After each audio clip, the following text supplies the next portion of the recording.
বইপ্রেমীদের জন্য রয়েছে একটি সুখবর। সিলেটের চৌহাড্ডায় কেন্দ্রীয় শহীদ মিনার সংলগ্ন মাঠে বইমেলা হচ্ছে। মেলা চলবে ২০ মে থেকে ৩১ মে পর্যন্ত। প্রতিদিন সকাল ১১টা থেকে রাত ১০টা পর্যন্ত লেখক তুর্জয় শাকিলের লেখা সব বই পাবেন এই বইমেলায়।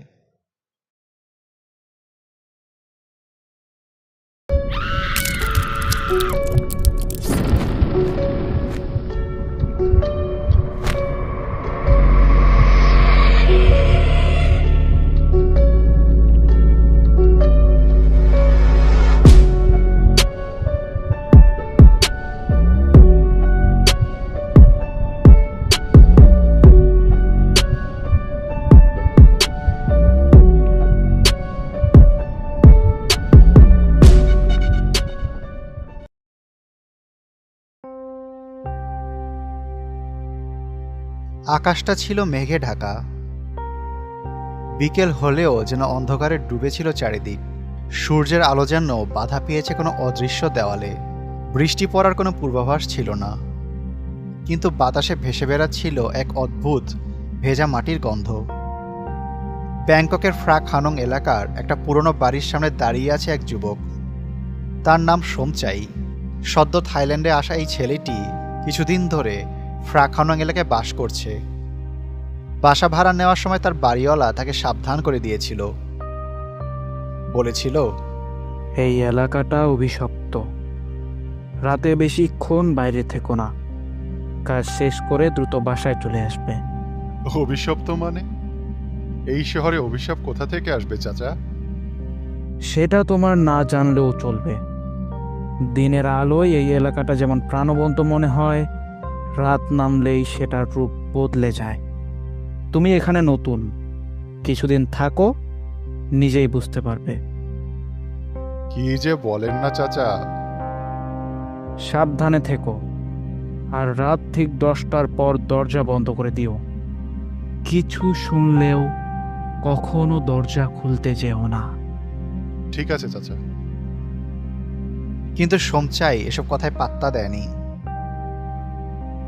তার বন্ধু টমও তাকে মজা করে বলতো, এত সাহস দেখাস, একদিন কিন্তু মেইন্যাক এসে তোকে নিয়ে যাবে।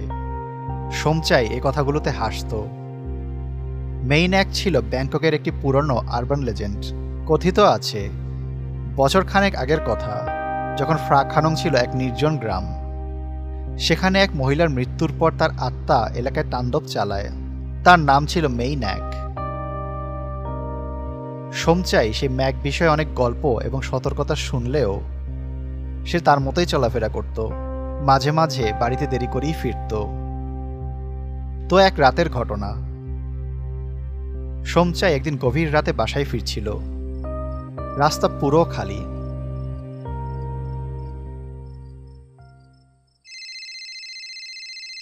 এমন সময় হঠাৎ তার মোবাইলটা বেজে উঠল। স্ক্রিনে অচেনা নাম্বার দেখে সে খানিকটা অবাক হলো। তারপর সে ফোনটা ধরল। হ্যালো। উল্টো দিক থেকে কোনো আওয়াজ নেই, শুধু এক অদ্ভুত শ্বাস প্রশ্বাসের শব্দ শোনা যাচ্ছিল। সোমচাই ঘাবড়ে গেল। সে আবার বলল, কে? হঠাৎ করেই ফোনের ওপাশ থেকে এক মেয়েলি কণ্ঠে ভেসে এলো একটি কথা, ফিরে এসো। ফিরে আসবো মানে? তুমি কে? কিন্তু অপর পাশ থেকে কোনো উত্তর আসলো না। ফোনটা আপনা থেকেই কেটে গেল। কিছুক্ষণ স্তব্ধ হয়ে দাঁড়িয়ে রইল সোমচাই। সে ভাবল হয়তো কেউ তার সাথে মজা করছে। সে তাড়াতাড়ি হেঁটে বাড়ির দিকে চলে গেল। পরের কয়েকদিন সবকিছুই স্বাভাবিক ছিল। আর তার কয়েকদিন পরে অল্প অল্প করে অদ্ভুত কিছু ঘটনা ঘটতে শুরু করলো তার সাথে। মাঝে মধ্যেই রাতে অদ্ভুত আওয়াজ শুনতে পেত সোমচাই। কখনো তার মনে হতো বাড়ির জানালায় কেউ খটখট করছে, কখনো দরজায় ধাক্কার শব্দ। কিছুক্ষণ পরপরই তার ঘুম ভেঙে যেত। ফিসফিসানির মতো একটা আওয়াজ শুনতে পেত সে। কিন্তু এই বাড়িতে তো সে ছাড়া আর কেউ নেই। আবার ঘুমের মধ্যে মাঝে মাঝে তার মনে হতো কেউ যেন ধীরে ধীরে তার ঘরে হাঁটছে। হাসির শব্দ শুনতে পেত সে। আর তার উপরে প্রতিদিন সে অচেনা নাম্বার থেকে কল আসতো।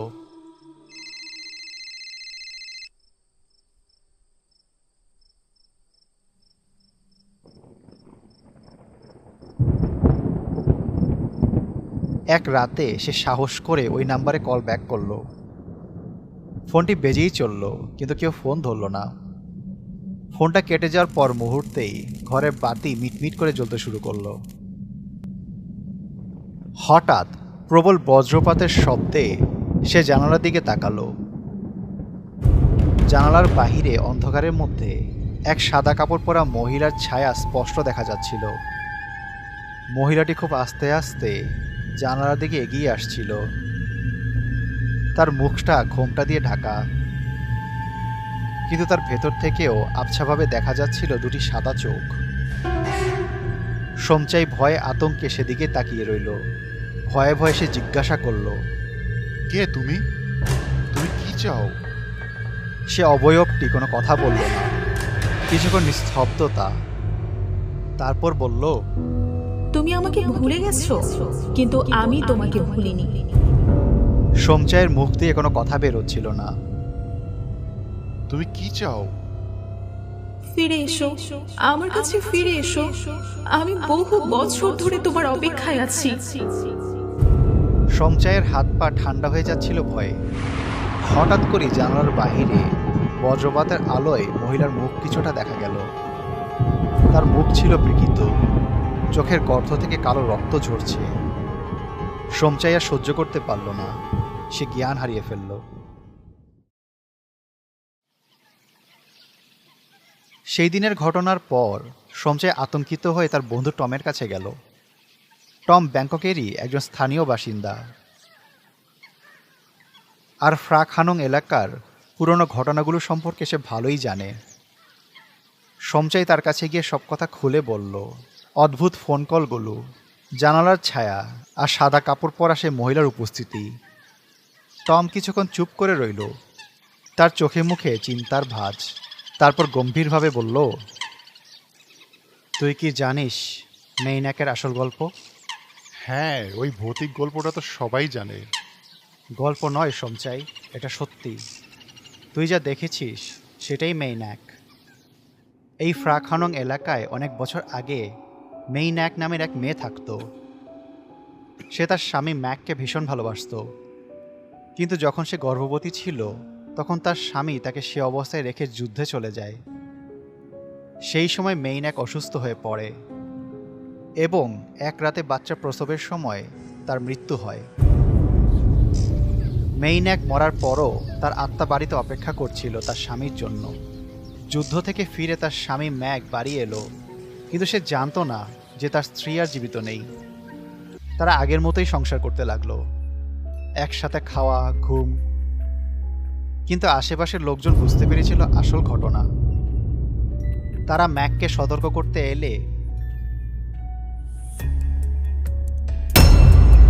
মেইনাক সেই লোকদের ভয় দেখিয়ে তাড়িয়ে দিল। একদিনের ঘটনা, সেদিন ম্যাক তার বাচ্চাকে নিয়ে বাড়ির আঙ্গিনায় ঘোরাঘুরি করছিল। এক পর্যায়ে সে বাড়িতে প্রবেশ করে। সে দেখতে পায় তার স্ত্রী রান্নাঘরে বাসনকোসন মাজা ধোয়া করছে। এক পর্যায়ে একটি বাসন বা হাঁড়ি জাতীয় কিছু মেইনাকের হাত থেকে মাটিতে পড়ে যায়। তখন ম্যাক দেখতে পায় মেইনাক তার হাতটা স্বাভাবিক মানুষের চাইতে অনেক লম্বা করে সেই হাঁড়িটি তুলছে। এমন সময় তার কোলে থাকা বাচ্চাটি সজোরে হেসে উঠল। ম্যাক নিচে তাকিয়ে দেখে সেখানে একটি শিশুর কঙ্কাল শুয়ে আছে। আর ঠিক সেই সময় মেইনাকও তার দিকে ফিরে তাকায়। সেই চাহনিটা ছিল অনেক ভয়ঙ্কর। প্রচণ্ড ভয় পেয়ে এক বিকট চিৎকার করে সে বাচ্চাটাকে টেবিলে রেখেই বাড়ি থেকে অনেক দূরে চলে যায় সে। যখন সে বাড়ি থেকে বের হয়ে দৌড়ে পালাচ্ছিল তখন সে পেছন থেকে শুনতে পাচ্ছিল তার স্ত্রী মেইনাকটাকে ডাকছে, যেও না, যেও না, প্লিজ ফিরে এসো।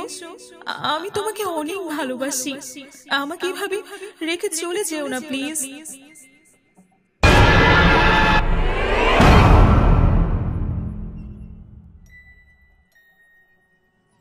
টম কিছুক্ষণ থেমে আবার বলল, আর তারপর থেকে প্রতি রাতে সে ঘুরে বেড়ায়। যাকেই দেখে তাকেই বলে ফিরে আসো, আমার কাছে ফিরে আসো, আমি যে তোমার অপেক্ষায় আছি। সোমচাই শিউরে উঠে বলল, সর্বনাশ! তাহলে কি আমি কি তার নজরে পড়ে গেছি? হ্যাঁ, তুই হয়তো তার নজরে পড়েছিস। মেইন্যাক এমন এক আত্মা যে তার স্বামীর ভালোবাসা ফিরে পাওয়ার জন্য যে কোনো কিছুই করতে পারে। কিন্তু আমি তো তাকে চিনি না, আমি তো কিছুই করিনি। কেন সে আমার পেছনে লাগলো? মেইন্যাকের আত্মা আজও তার স্বামীকে খুঁজে ফিরছে। কিন্তু আমি তো ম্যাক নই। তুই ঠিক ম্যাক না হলেও তোর মাঝে হয়তো এমন কিছু আছে যা মেইন্যাককে তার পুরনো স্মৃতির কথা মনে করিয়ে দেয়। হয়তো তোর চেহারা, তোর চলাফেরা, এমনকি তোর কণ্ঠস্বর, তোর কোনো একটা ব্যাপার তার মনে ম্যাকের স্মৃতিকে জাগিয়ে তুলেছে। তার মানে মেইন্যাক আমাকে ম্যাক মনে করছে? হ্যাঁ, আত্মারা এমনই হয়। তারা সময়ের বেড়াজালে বাধা থাকে না, আর তারা তাদের অনুভূতি বা স্মৃতিকে আমাদের মতো পরিষ্কারভাবে বুঝতে পারে না। তুই হয়তো এমন কেউ যাকে দেখে তার মনে হয়েছে ম্যাক ফিরে এসেছে। তাহলে তো আমার জন্য অনেক বড় বিপদ অপেক্ষা করছে রে। তুই আরেকটা জিনিস বুঝতে পারছিস না সোমচাই, মেইন্যাকের প্রেমটা শুধু প্রেম ছিল না, এইটা একটা আবেগিক পাগলামির মতো ছিল। তার মৃত্যু তাকে তার ভালোবাসা পাওয়ার জন্য আরও অন্ধ আর প্রতিশোধ পরায়ণ করে তুলেছে। তুই যদি পালানোর চেষ্টা করিস, সে তোকে ধরার জন্য যে কোনো কিছু করতে পারে। তাহলে এখন কি করব? কিভাবে তাকে আটকানো যায়? এমন আত্মাকে থামানো খুব সহজ নয়। লোকেরা বলে মেইন্যাকের আত্মা খুবই শক্তিশালী। তবে একবার এই এলাকায় এক বৌদ্ধ সন্ন্যাসী এসেছিলেন। তিনি মেইন্যাককে আটকে রাখতে পেরেছিলেন। তার আত্মাকে তিনি একটি বোতলে বন্দী করেছিলেন। সেই বোতলটি তিনি নদীতে ফেলে দিয়েছিলেন, যেন মেইন্যাকের আত্মা ফিরে না আসতে পারে, সে যাতে মুক্তি না পায়। কেউ কেউ বলে সে বোতল নাকি আজও নদীর তলায় রয়েছে। তবে আবার কেউ কেউ বলে সেটি নাকি খুলে গেছে, তাই মেইন্যাক আবার বেরিয়ে এসেছে। তাহলে কি আমরা সেই সন্ন্যাসীর মতো কিছু করতে পারবো না? একটা উপায় অবশ্য আছে, হয়তো ওটা কাজে দেবে। কি উপায়? তুই বাড়ি যা, আমি দেখছি ব্যাপারটা। তবে মনে রাখিস, তুই কিছুতেই মেইন্যাকের কোনো ফোন কল বা ইশারায় সাড়া দিবি না। যদি দিস, সেটা তার কাছে সম্মতির মতো হবে। আর আমি না আসা পর্যন্ত তুই বাড়ির দরজা খুলবি না। ঠিক আছে। সোমচাই তার বাড়িতে ফিরে এলো।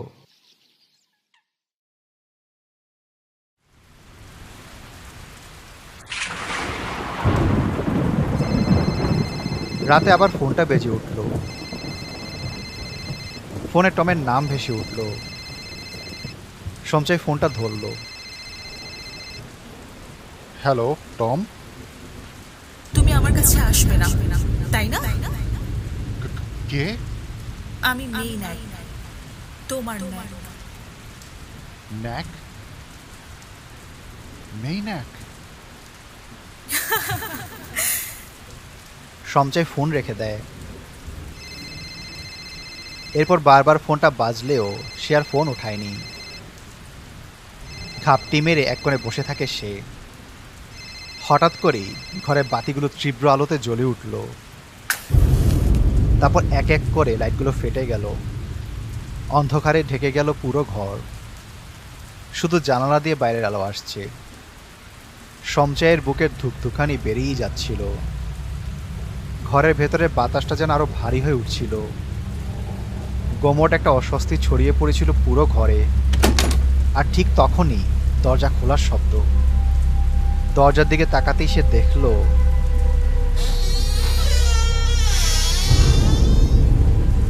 দরজাটা অদ্ভুতভাবে হালকা খুলে যাচ্ছে। কয়েক মুহূর্তের মধ্যেই সোমচাই দেখতে পেল সেই অমঙ্গলের অবয়ব, সাদা কাপড় পরা, ধীরে ধীরে ঘরে ঢুকছে। কিন্তু তার পা মাটিতে স্পর্শ করছিল না। মহিলাটি যেন ভেসে আসছিল নিঃশব্দে। মহিলাটি ভাসতে ভাসতে তার দিকে আসছিল, চোখ দুটো সোমচাইয়ের দিকে স্থির। তারপর সে রেগে রেগে বলল, তোমাকে কতবার বললাম আমার কাছে ফিরে আসতে, কিন্তু তুমি শুনলে না। এই নাও, আমি চলে এসেছি। আজ আমি তোমাকে আমার সাথে নিয়ে যাব। না, তুমি ভুল করছো। আমি ম্যাক নই, আমি সোমচাই।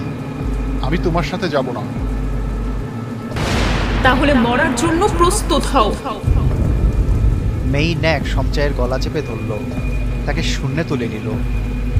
সমচায়ের দুনিয়াটা যেন অন্ধকার হয়ে আসতে লাগলো। সে অনুভব করতে লাগলো যেন তার শরীর থেকে প্রাণ বেরিয়ে যাচ্ছে। পুরো ঘরটা অন্ধকারে ঢেকে যাচ্ছিল। তার শ্বাস বন্ধ হয়ে আসছিল। সমচাই টের পাচ্ছিল তার শরীরের প্রাণশক্তি যেন নিঃশেষ হয়ে যাচ্ছে। সমচাই, দরজা খোল, আমি টম। সমচাই, নিশ্চয়ই কোনো সমস্যা হয়েছে। দরজা ভেঙে হুড়মুড়িয়ে ঘরে ঢোকে টম। তার হাতে ছাই জাতীয় কিছু। সে দৌড়ে ঘরে ঢুকল। মেইন্যাক, ওকে ছেড়ে দাও, নইলে আমি। মেইন্যাক সমচাইকে ছুঁড়ে ফেলে টমের গলা চেপে ধরে। টমের হাত থেকে সেই ছাই জাতীয় প্যাকেটটি পড়ে যায়। তুই আমায় থামাতে পারবি না। টম এক ঝাঁকুনি দিয়ে নিজেকে ছাড়িয়ে নিয়ে মাটি থেকে একটা টপ জাতীয় কিছু তুলে নিল সে। মেইন্যাকের মাথায় খুব জোরে আঘাত করে, কিন্তু তাতে কিছুই হয় না তার। মেইন্যাক তার দিকে অগ্নিদৃষ্টিতে তাকিয়ে থাকে। উপস। মেইন্যাক সজোরে টমকে ধাক্কা দেয়। জানালা ভেঙে বাইরে গিয়ে পড়ে টম।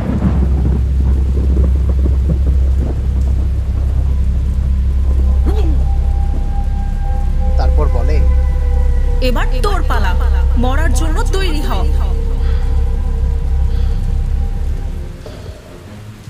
আজ কেউ মরবে না। ছাই ছিটকে পড়তে মেইন্যাক এক বিকট চিৎকার দিয়ে ওঠে। তার দেহ কাঁপতে শুরু করে, মুখ বিকৃত হয়ে যায়। তার দেহ ধোঁয়ার মতো বিলীন হয়ে যেতে থাকে। তারপরে চারপাশে ছড়িয়ে পড়ে এক অদ্ভুত নিস্তব্ধতা। সমচাই হাঁপাতে হাঁপাতে মেঝেতে বসে পড়ে। তারপরে উঠে ধীরে ধীরে বাইরে গিয়ে দেখে টম এখনো বেঁচে আছে।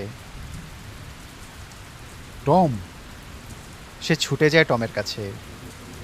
সমচাই তাকে কাঁধে ভর করে দ্রুত হাসপাতালে নিয়ে যায়। টম ধীরে ধীরে সুস্থ হয়ে ওঠে। সমচাই বলে, তুই আমার জীবন বাঁচালি রে ভাই। খুব জোর বেঁচে গেছি। কিন্তু তুই না বললি মেইন্যাকের আত্মা সহজে কারো পিছু ছাড়ে না? তাহলে কিভাবে কি হলো? আর ওই ছাই দিয়েই বা কিভাবে তাকে আটকানো গেল? এই ছাইটি সাধারণ কোনো ছাই নয়। এটা থাইল্যান্ডের এক পুরনো মঠ থেকে এনেছি। এটি বৌদ্ধ সন্ন্যাসীরা অভিশপ্ত আত্মাদের বন্দী করতে ব্যবহার করতেন। আমার মনে হলো এটি কাজে দিতে পারে, তাই আমি দ্রুত এটি সংগ্রহ করার কাজে লেগে যাই। তবে বন্ধু, এটা কোনো স্থায়ী সমাধান নয়। তুই যত দ্রুত পারিস এখান থেকে চলে যা।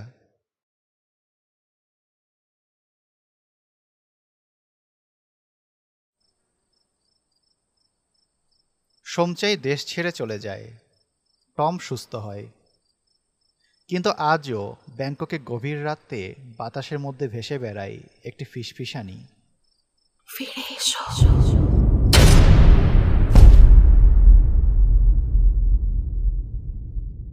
ভালোবাসা কখনো হারিয়ে যায় না, সে ফিরে আসে অন্য রূপে।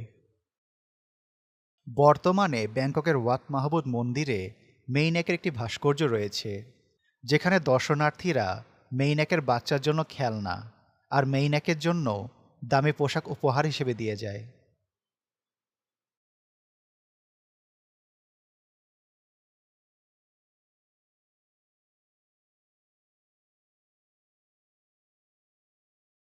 Animated stories, best channel you ever seen. Animated stories, you are in a horror dream. Animated stories, you just take the bloody cream. Go and get the popcorn and you're ready for the horror team. Animated stories, best channel you ever seen. Animated stories, you are in a horror dream. Animated stories, you just take the bloody cream. Go and get the popcorn.